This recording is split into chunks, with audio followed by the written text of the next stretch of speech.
What's the difference between a voicing and an inversion? A voicing is basically a redistribution of chord tones. So take, for example, an A major triad, which is spelled A, C sharp, E. The first redistribution of that is C sharp, E, A. Another distribution is E, A, C sharp. Those are the three.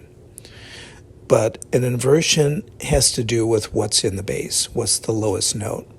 So at the piano or on a keyboard, to play a root position triad, you play A in the bass and then play A, C sharp, E, or another redistribution of those chord tones. So it could be C, C sharp, E, A.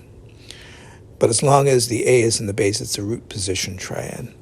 So if you play C sharp in the bass, that's the first inversion. It doesn't matter how you're voicing the right hand. Now it's a first inversion chord. If you play E in the bass, it's a second inversion chord. Again, it doesn't matter how you're voicing the right hand.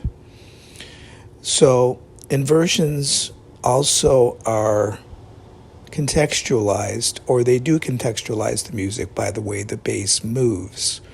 So a simple scalar pattern in the bass, a descending bass line going from the A major triad would be as follows. So it would be A, G sharp, F sharp, E, D, C sharp, B, A.